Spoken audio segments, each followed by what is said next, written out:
성경 말씀 보시겠습니다. 성경 말씀 호세아 10장 9절에서 13절 말씀입니다. 구약 성경 1265페이지입니다. 한 절씩 교독합니다. 이스라엘아, 네가 기브아 시대로부터 범죄하더니 지금까지 죄를 짓는구나. 그러니 범죄한 자손들에 대한 전쟁이 어찌 기브아에서 일어나지 않겠느냐. 내가 원하는 때에 그들을 징계하리니 그들이 그 두 가지 죄에 걸릴 때에 만민이 모여서 그들을 치리라. 에브라임은 마치 길들인 암소 같아서 곡식 밟기를 좋아하나 내가 그의 아름다운 목에 멍에를 메우고 에브라임 위에 사람을 태우리니 유다가 밭을 갈고 야곱이 흙덩이를 깨트리리라. 너희가 자기를 위하여 공의를 심고 인애를 거두라. 너희 묵은 땅을 기경하라. 지금이 곧 여호와를 찾을 때니 마침내 여호와께서 오사 공의를 빛처럼 너희에게 내리시리라.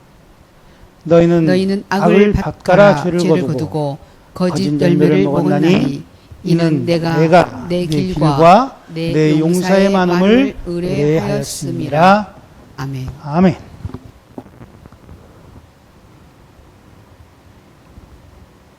이 호세아 10장은 우리가 참 잘 알고 있는 성구가 있는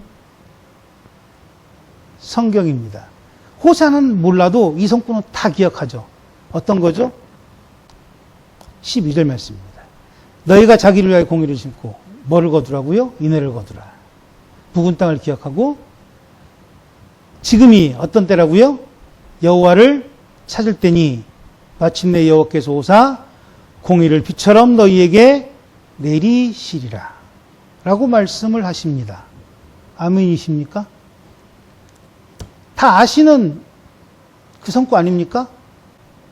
근데 호세아는 오늘 성경 말씀에서 그런 얘기를 합니다.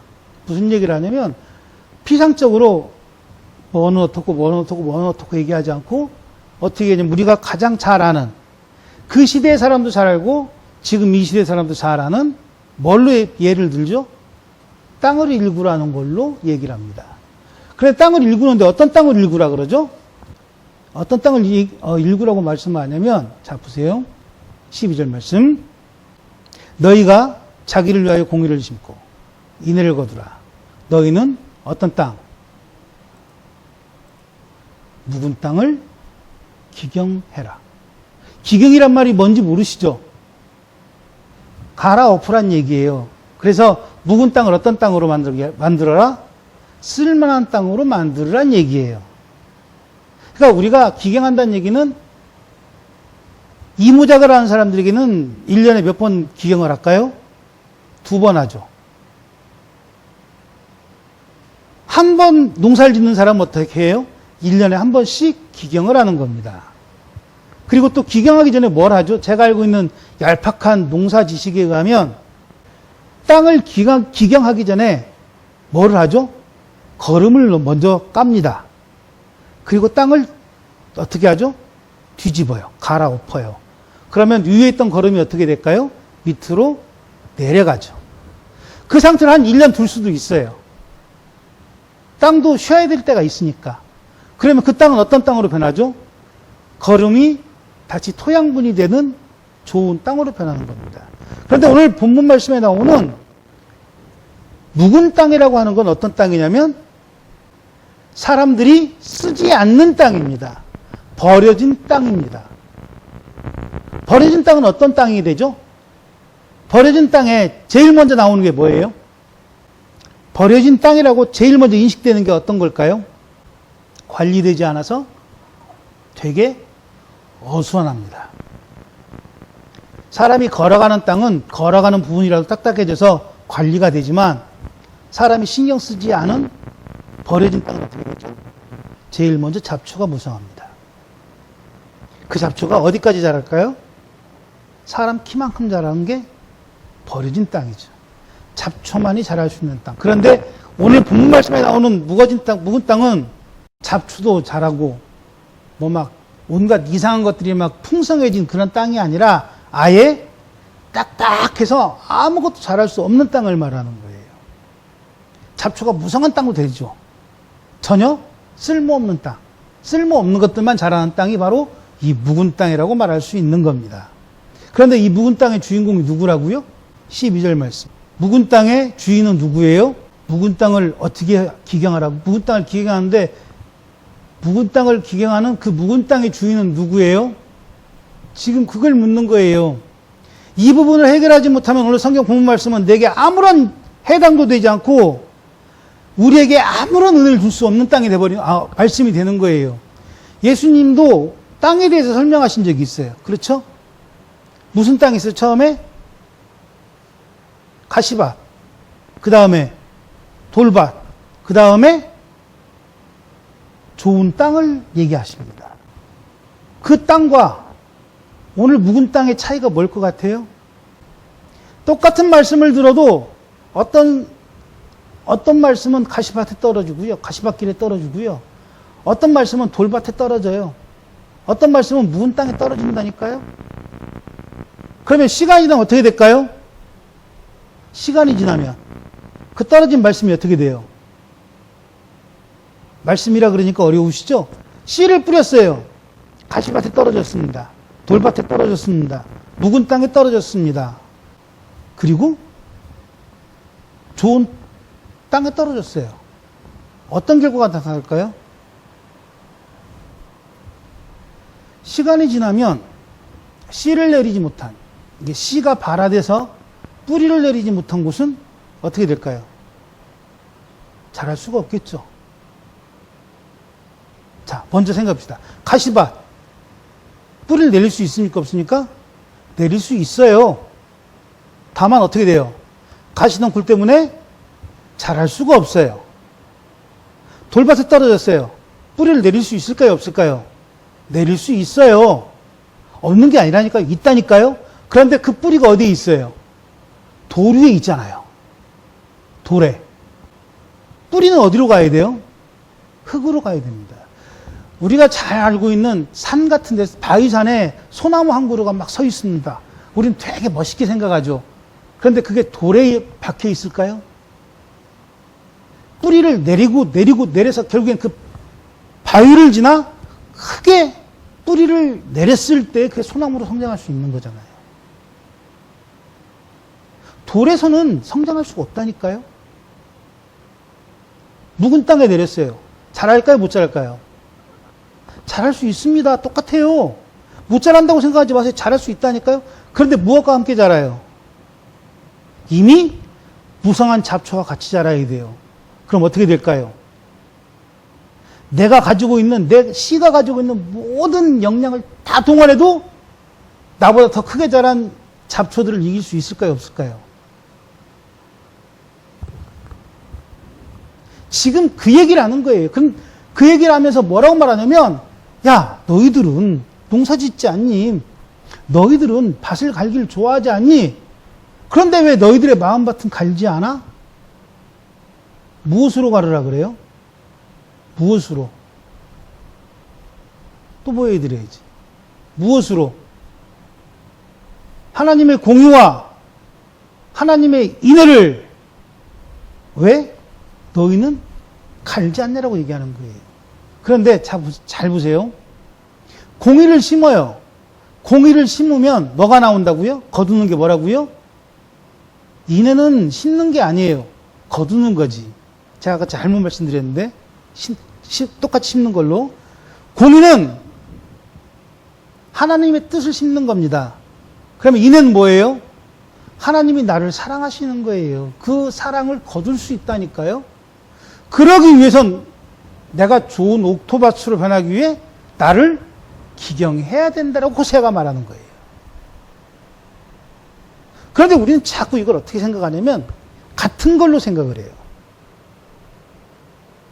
아까 제가 말씀드렸죠. 돌에 씨앗으로 뿌려져서 뿌리를 내립니다.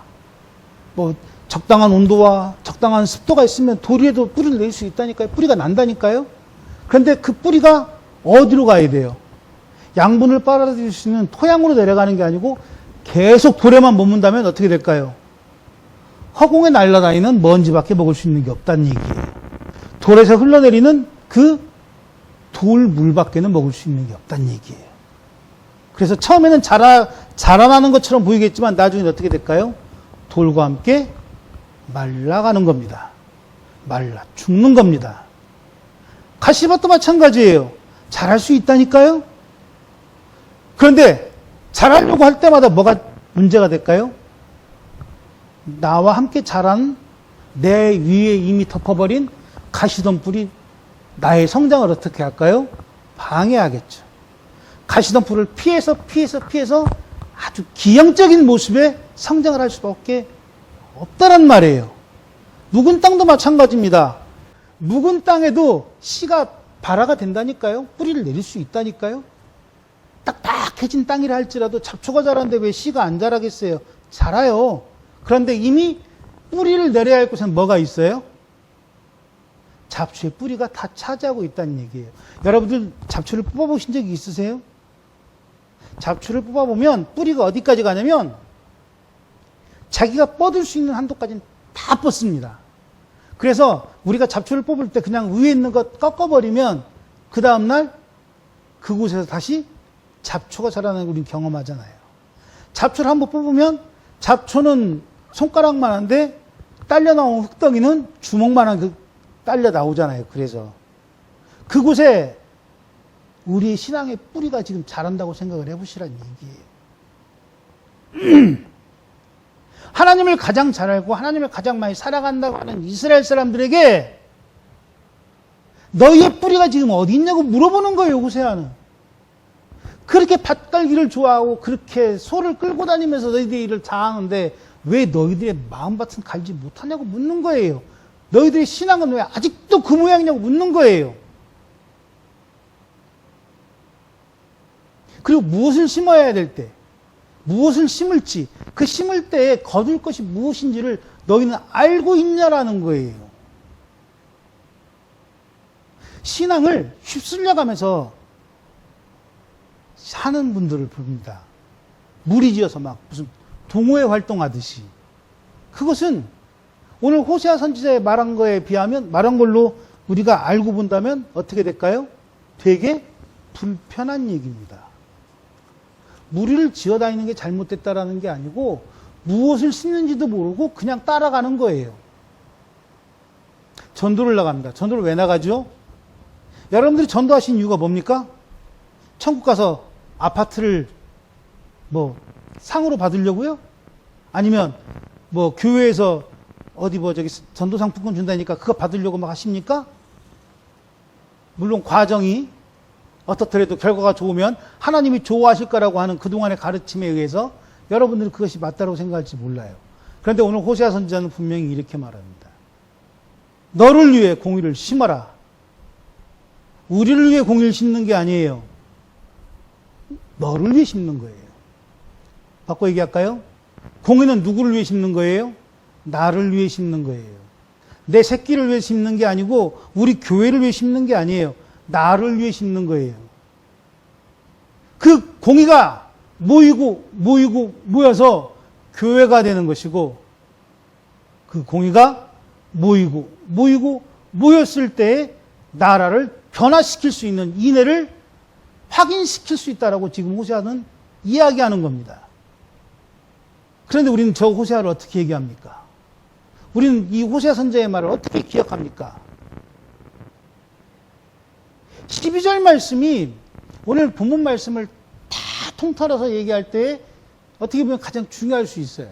아니, 중요합니다. 보십시오. 공의를 심고 인애를 거둔 사람만이 지금 여호와를 찾을 때라는 걸 기억하는 거예요. 알 수 있다라는 거예요. 여호와를 찾을 때니 마침내 여호와께서 오사 공의를 빛처럼 너희에게 내리시리라. 와, 공의를 빛처럼 내리신단다. 대충 살다가 대충 교회 다니다가 대충 휩쓸려 뭐 휘뚜루마뚜루 돌아다니다가 내가 예배당에만 앉아있으면 공의를 빛처럼 맞을 수 있을 거라 착각하는 당신에게 지금 호세아는 말합니다. 네가 너의 묵은 땅을 기강하지 않고 공의를 심지 않는다면 빛처럼 내리는 공의는 네 것이 아니라고 지금 선포하는 거예요. 여호와를 찾을 때가 언젠지도 모르는 사람이 어떻게 공의를 빛처럼 맞는 그 은혜가 있을 수 있으며, 여호와를 찾지도 않는 사람에게 어떻게 여호와께서 마침내 오사 저 말씀이 해당되냐라고 지금 호세아는 소리지져 얘기하는 거예요. 소리 질러서, 소리 지저가 아니고.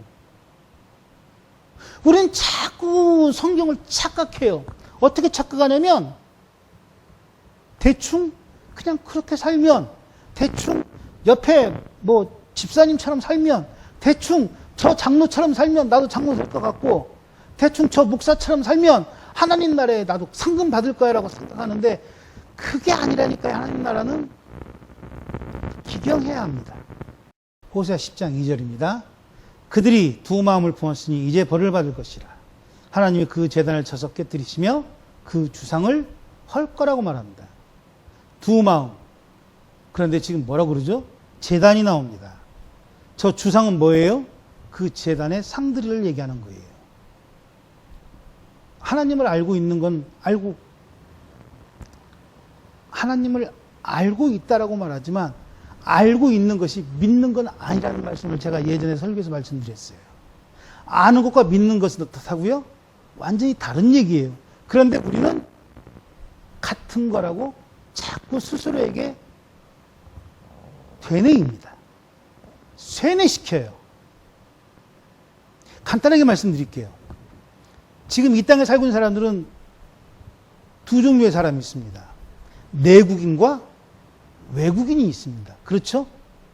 내국인은 어느 나라 사람이에요? 대한민국의 국민입니다.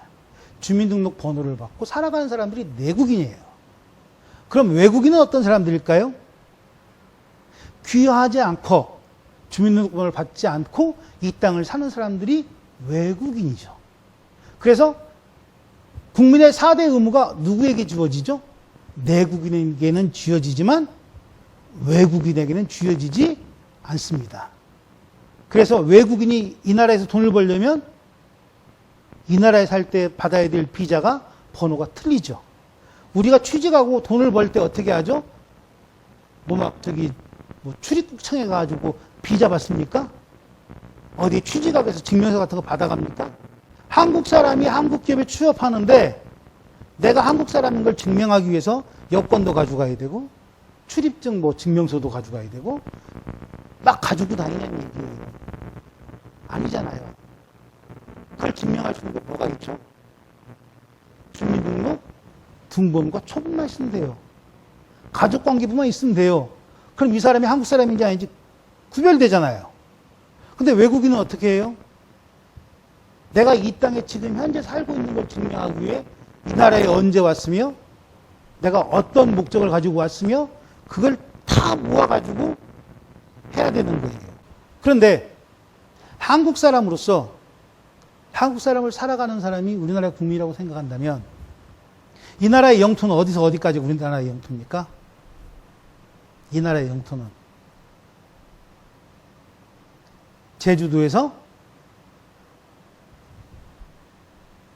두만강까지가 우리나라 영토예요. 단지 지금은 분단의 아픔이 있는 것뿐이에요. 강화도에서 어디까지예요? 독도까지가 우리의 영토입니다. 맞습니까? 틀립니까? 독도가 우리 땅이 아닐지도 모른다고 얘기하거나 나라를 다시 되찾은 날이 아니라 나라를 다시 세웠다는 건국을 얘기하는 사람들은 이 나라 사람들이 아니라 어느 나라 사람들이에요. 외국인에 가까운 사람들인 거예요. 그렇게 교회들이 자랑하는 이명박 장로라는 그 못돼 처먹은 인간이 국사 시간을 없애고 박근혜가 국사에 대해서 정통성을 무시하는 순간부터 아이들에게 국사가 사라지고 우리나라의 역사를 배우지 못해서 일베 같은 이상한 말을 하는 사람들이 종일하고 친일하고 매국하는 인간들과 짝짝꿍을 맺을 수 있는 길을 열어준 거예요. 그러니 그들은 국민이라기보단 이 나라에 태어난 외국인에 가깝다라고 얘기할 수 있다는 거예요.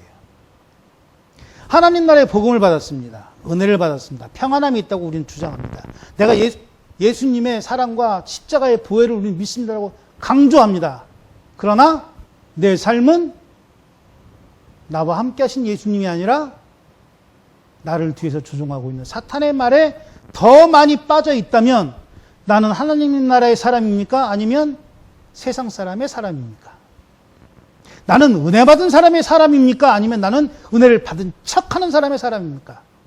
설령 내가 목사일지라도 하나님 나라에 소망을 두지 않고 이 땅에 소망을 두며 건물을 올리고 성도를 늘리고 돈을 더 많이 받는 걸 원한다면 나는 하나님 나라에 하나님께서 선택하신 목사입니까? 아니면 이 나라에 잘 먹고 잘 살기를 원하는 목사입니까? 그래서 호세아는 10장 2절에 말하는 거예요. 두 마음을 품은 너는 벌을 받을 것이라. 찾을 만한 때에 공의의 비를 내리는 하나님이 내게 와서 어떻게 하신다고요? 너의 그 잘못된 재단을 쳐버리고 너의 그 잘못된 조아림을 벌할 것이라는 말씀을 호세아는 이야기하는 겁니다. 공의를 심지 않으면 절대로 인해를 거둘 수 없고 내 마음밭을 지경하지 않으면 나는 공의의 비를 받을 수 없음을 너는 알고 있냐라고 호세아는 자꾸 이야기하는 거예요. 그런데도 우리는 그 말씀에 앞뒤 다 잘라 먹습니다. 잘라 먹고 뭐만 얘기하냐면 이제 주를 찾을 만한 때고 하나님이 오실 만한 때이니 공의가 비처럼 내리라. 주님 비를 주십시오. 우리가 목이 마르다 그래서 아무 물이나 퍼먹진 않잖아요. 여러분들이 잘 아신 예화 있잖아요. 자,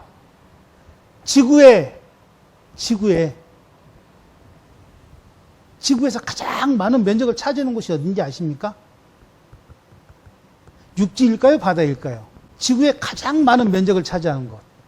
육지일까요? 바다일까요? 지도를 그렇게 찾아보세요. 땅덩어리보다는 뭐가 더 많아요?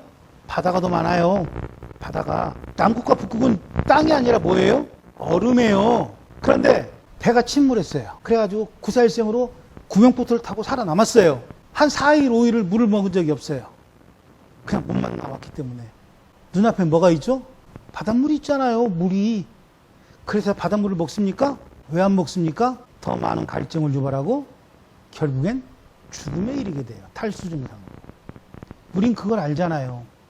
또 우리가 땅을 파서 우물을 만듭니다. 우물을 만들 때 어떻게 하죠? 땅 몇 번 파가지고 나오는 흙탕물을 먹습니까? 아니잖아요. 더 깊게 결국엔 맑은 물이 나올 때까지 파잖아요. 아닌가요? 제 얘기가 틀린가요 지금? 막 안 들어보신 얘기예요? 서재균 목사의 혼자 독단적인 이론입니까? 우리는 하나님을 그렇게 믿는다니까요. 주의 공의가 비처럼 내려와 나는 은혜의 배에 빠졌어. 내 주변에 다 온통 은혜의 물이야. 그리고 마셔보니 바닷물입니다. 소금물입니다. 사탄이 우리에게 주는 유혹의 물입니다. 목이 마르니 내가 우물을 파겠어. 주님의 은혜로 우물을 파겠어. 그리고 첫 번째 만날 그 더러운 꾸정물을 우리는 그게 은혜의 담비라고, 은혜의 물이라고 퍼마실 때가 지금도 있잖아요. 왜? 나는 공의를 심어본 적이 없거든요. 나는 인애를 거두어본 적이 한 번도 없거든요. 아니, 나는 공의를 심을 땅조차, 내 마음조차 징해해 본 적이 한 번도 없거든요. 그리고 성구에 나오는 그 한마디 말, 찾을 만한 때에 여호와께서 찾아오셨사니 공의가 빛처럼. 네 얘기가 아니라니까요. 우리 얘기가 아니에요. 인애를 거둔 사람만이 맛볼 수 있는 이야기라니까요. 그런데 자꾸 내 얘기처럼 착각하세요. 왜 자꾸 내 얘기인 것처럼 자꾸 말들을 하십니까? 그리고는 얘기합니다. 내가 착각해놓은 것이 맞지 않아요. 나는 그게 인애였고, 나는 그게 공의였고, 나는 그게 성령의 담인 줄 알았는데, 나중에 돌아보니 허무해. 나중에 돌아보니 하나님이 나와 없는 것 같아. 그럼 무슨 얘기예요? 왜 하나님 그때 나한테 이런 거 안 주셨어요? 찾아오셨다니까요, 하나님은. 당신 옆에. 그런데 아직 나는 지경하지 못한 묵은 땅이고, 아직 난 한 번도 심어보지 못한 공이고, 아직도 한 번도 맛보지 못한 하나님의 인애를 갖고 있는 내가 어떻게 하나님을 볼 것이며 어떻게 하나님의 목소리를 들을 수 있을까라고 그렇게 교만한 말씀들을 하십니까? 공의를 심어본 적이 없고 강단에 서서 목사랍시고 얘기하는 그 이야기가 무슨 얘기가 나갈 것이며, 이들을 거둬본 적도 없는 자가 하나님의 사랑을 아는 것처럼 마이크 들고 서서 내가 가장 좋아하는 시간은 헌금 시간이고 성령도 까불면 멱살을 잡고 흔든다는 그런, 아니잖아요. 왜 아닌 걸 자꾸 맞다고 우기십니까? 성경 어디에 그렇게 얘기하십니까? 보암직도 하고 먹을직도 아니 그냥 너 먹어 하고 준 그 사탄의 그 뱀의 꼬임에 보암직도 하고 먹음직도 하고 맛있을 것 같으니 내가 덥석 주워 먹고 내 옆에 사람에게 이것도 먹으니 안 죽더라. 하나님 나라에 소망이 없으면 하나님 나라에 소망이 있는 척하며 강단에서 얼마나 많은 사람들을 속이고 장로이며 집사이며 권사라고 얼마나 그 직분을 가지고 사람들을 이상한 길로 끌어당기며, 나만 묵은 땅이 아니라 그들도 서서히 묵은 땅으로 아예 콘크리트 바닥으로 만들어버리는 그 짓들을 왜 공의의 비를 맞은 적도 없는 내가 맞은 척하며 하고 있냐라는 얘기예요. 공의의 비를 맞으라니까 무슨 뭐 막 샤워기를 틀어놓고 막 맞는 것 같죠? 부흥회 때 참 많이 부른 찬양이 있습니다. 빈들의 마른 풀같이, 묵은 땅이 빈들의 마른 풀 아닙니까? 시들은 나의 영혼. 시든지도 모르잖아요. 철 따라 우르르 내린 뭐 합니까? 내 땅엔 비가 온 적이 없는데. 은혜의 말씀이 날마다 선포되면 뭐 합니까? 나는 빈들의 마른 풀인데 아직도. 여호와께서 드디어 찾아오시면 뭐 합니까? 나는 공의를 심어본 적이 없는데, 은혜를 거둬본 적이 없는데. 그럼 공의가 뭐예요? 이렇게 얘기합니다. 공의가 뭡니까? 공의는 복음입니다. 하나님께서 우리에게 여러 말씀을 복잡하게 하신 게 아니에요. 하나님은 딱 한 가지만 말씀하셨어요. 내가 너를 사랑하는 걸 기억하냐라는 거예요. 공의는 이런 겁니다. 먹지 말라고 하는 그 선악을 알게 한 나무 열매를 먹은, 그리고 죽을 수밖에 없는 사람을 죽이지 않기 위해 어떻게 하셨어요? 에덴에서 내보내셨어요. 그리고 그가 살아가는데 아무 지장이 없도록 모든 것들을, 에덴에서 가졌던 모든 것들을 다 그냥 유지시켜 주셨어요. 그럼에도 불구하고, 그렇게 쫓아내고 그렇게 하지 말아야 할 행동하는 인간임에도 불구하고 그들에게 무엇을 주셨어요? 옷을 입혀주셨잖아요. 이게 공의예요. 죄로 인해 죽을 수밖에 없고 살아감에 임해 사탄과 함께 손잡고 멸망의 길로 갈 수밖에 없는 사람임을 아시면서도 하나님은 어떻게 하셨어요? 사람의 몸을 입어 내 죄를 대신해 십자가에 달리셨어요. 그리고 피 흘려 돌아가셨어요.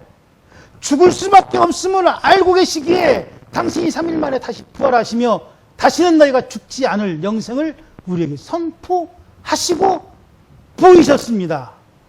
이게 공의 아닙니까? 내 새끼가 대학 가고 내 자식이 돈 많이 벌고 우리 교회가 막 몇천 명이 되는 게 공의가 아니고, 십자가에서 죽으시고 피 흘리시고 다시 사시며 하늘나라에 내가 먼저가 너가 볼 곳을 예비해 놓겠다고 말씀하시지 않으셨습니까? 이게 공의라니까요. 이 공의를 심는 거예요. 상금을 받기 위해서, 건축물을 올리기 위해서, 땅을 사기 위해서 복음의 이름을 팔아먹는 게 아니라, 지경이라는 말을 그렇게 우습게 생각하면 안 돼요. 그래서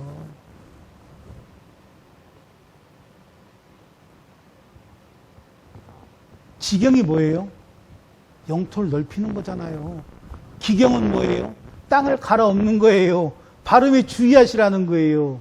제가 지금 기경 얘기에다 갑자기 지경 얘기하니까 이게 헷갈리실 것 같으니까, 주의 지경을 넓히는 거는 교회 털을 막 몇천 평, 몇만 평 사서 넓히는 게 지경을 넓히는 게 아니고, 주의 공의로 하나님의 인애를 거두는 모습을 믿지 않는 자에게 낙심한 자에게, 믿다가 닥담한 자에게 드러내는 것이 거두는 거 아닙니까?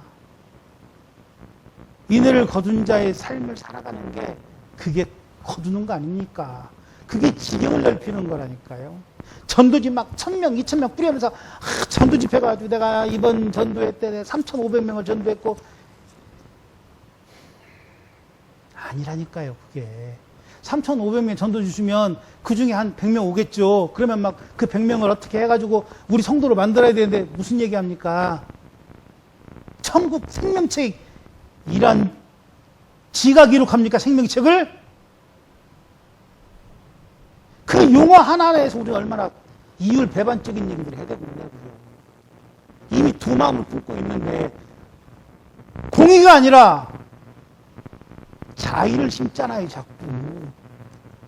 하나님 오셨을 때 공의가 비처럼 내리던 날 내 자의가 아예 개박살 나고 깨뜨려지고 주상을 하시는 그 현장에 내가 두 눈 뜨고 서 있어야 될 사람인지 아니면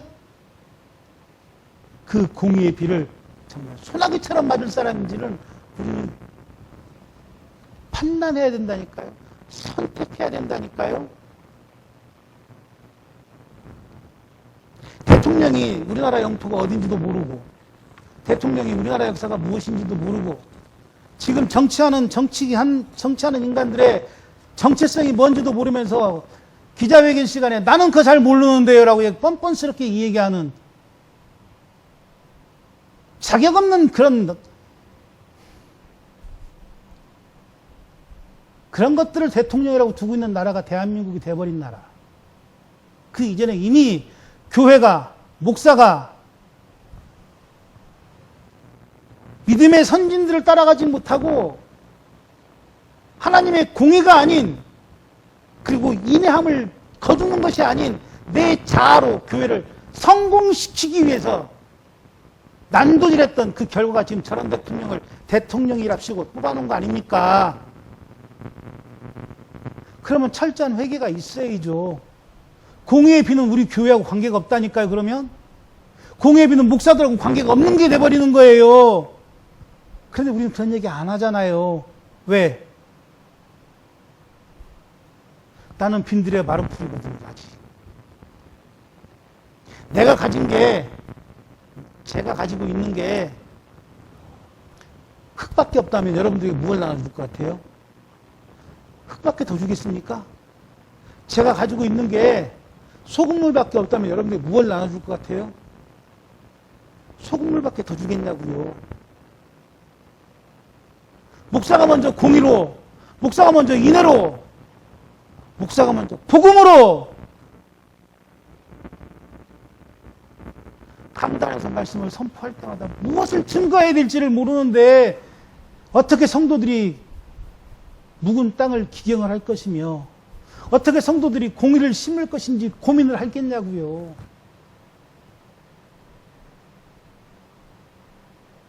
공의와 자의가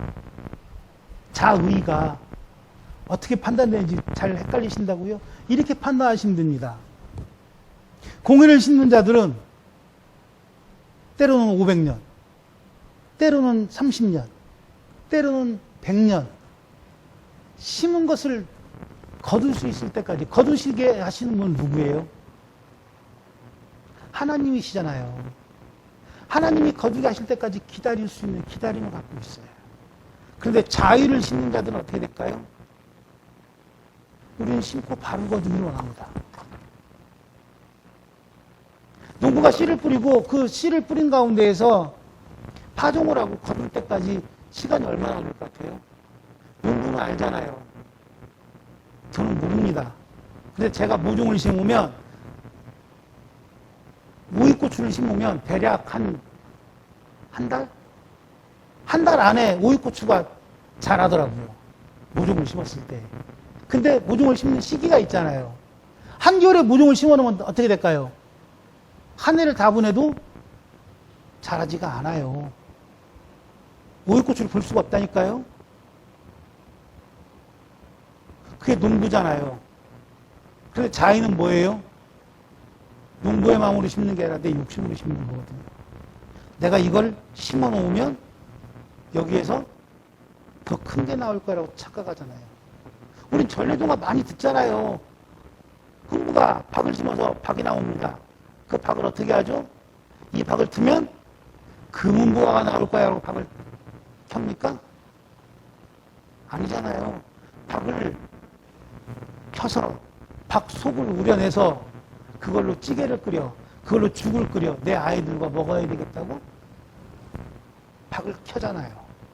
그래 놀고는 어떻습니까? 이 박을 켜면 자기장이 나오고 저 박을 켜면 금은보화가 나오고 우리는 자의를 그렇게 심는다니까요. 이 오이고추를 심으면 수박이 되고 이 오이고추를 심으면 상추가 되고 이 오이고추를 심으면 메론이 될 거야. 아니? 멜론인가요? 메론인가요? 아무튼 포도가 될 거야 라고 착각하잖아요. 그런데 공의를 심으면 뭐가 나온다고요? 인해밖에 나오지 않습니다. 이게 공의와 자의의 차이라니까요. 그런데 우리는 공의와 자의를 같이 심습니다. 어디에다가요? 내 신앙에다가. 그리고는 이야기합니다. 이제 주께서 우실 만한 때요. 이제 공의가 비처럼 내릴 만한 때이니 주여 잘하게 하십시오. 그런데 주님께서 뭐라고 말씀하십니까? 이 두 마음을 내가 철저히 깨버리겠다고 말씀하시잖아요. 그건 공의도 아니고 자의도 아니죠. 우리는 그렇게 변종된 신앙을 갖고 있지 않느라고 묻는 겁니다.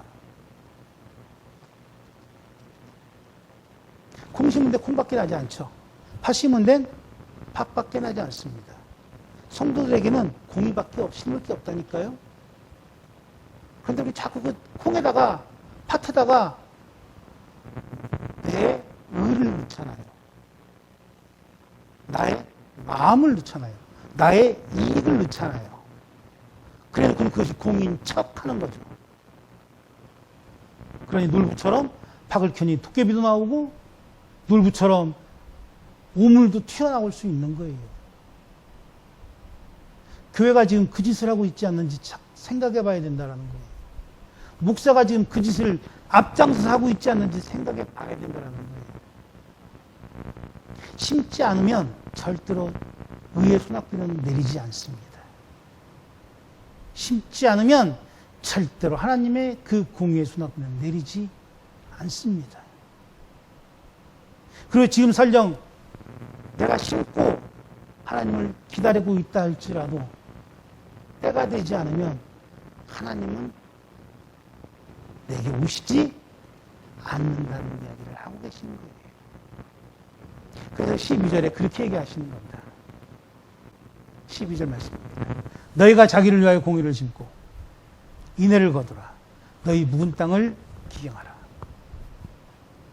기경하고 심고 거두기를 기다리고 있을 때 그때가 곧 여호와를 찾을 때니 마침내 여호와께서 찾아오사 너에게 공의를 빛처럼 내리시리라. 기도하겠습니다.